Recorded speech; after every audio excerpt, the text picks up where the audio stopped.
actually started mining for gold in the Polar Goldfield. And that's how also they married Indians. And actually, since the mines provided so much of employment opportunities, Kraft cheese and Coleman's mustard, and you name it, it was there. So, we grew up in that sort of an atmosphere.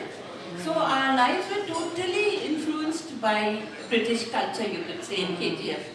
So once the company closed in 1956, company didn't close, the government took over. The mines were nationalized after 150 years. Yeah, so there's a dish called Country Captain.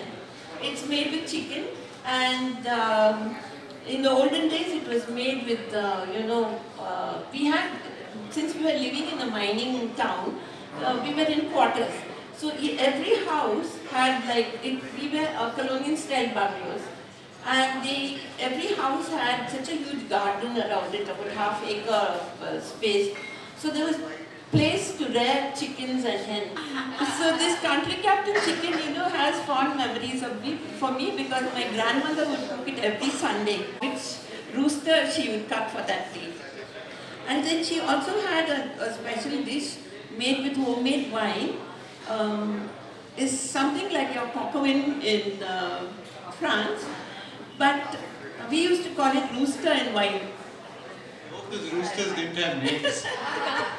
Today I'm going to kill George. And then even our famous coconut rice and boil curry. My mom was very particular about that the onions had to be chopped really fine, the coriander had to be chopped fine, and even the coconut milk was extracted from fresh coconut. So, all this, and even the mince was made at home. Every Anglo-Indian family had their own mincing machine. On the table, we had a kitchen table. One side we had the coconut scraper, and one side was the mincing machine. I think the Indians never used minced chicken or No. meat. So the meat would be brought fresh from the butcher, and we'd help to grind the meat. It used to come out in long swirls, and that was quite entertaining for us as children. Keema was a legacy of the British. Yes. No, Keema's legacy of the Dutch. The Dutch brought in forced meat. They were the ones who introduced forced meat in India. And I think finally they gave it to the Mughals and they started making Yes. kebabs with minced meat.